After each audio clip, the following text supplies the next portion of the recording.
সামনে মেম্বারে ভোট করবো, চেয়ারম্যানে ভোট করবো।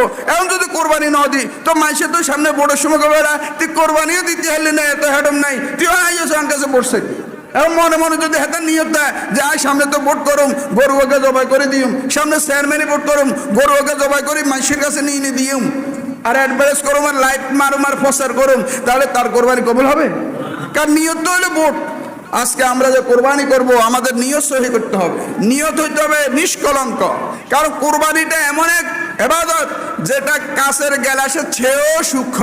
কোরবানির মশলাটা এত সূক্ষ্ম যে সামান্য যদি আপনার ভুল করেন, সামান্য নিয়তে গলদ হয় বা কর্মে যদি গলদ হয়, তাহলে আপনার কোরবানি হবে না। আরে গোস্ত খাওয়া হবে কিন্তু কোরবানি হবে না, আল্লাহ দপ্তরে কবুল হবে না।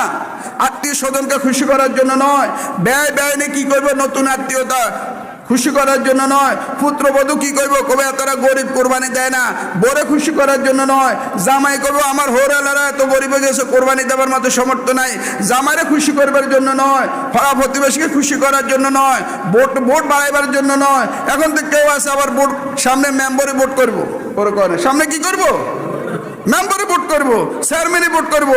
এখন যদি কোরবানি না দিই তো মানুষের তো সামনে ভোটের সময় কবে তুই কোরবানিও দিতে হারলি না, এত হেডম নাই, তুই আইসো আমার কাছে ভোট চাইবি।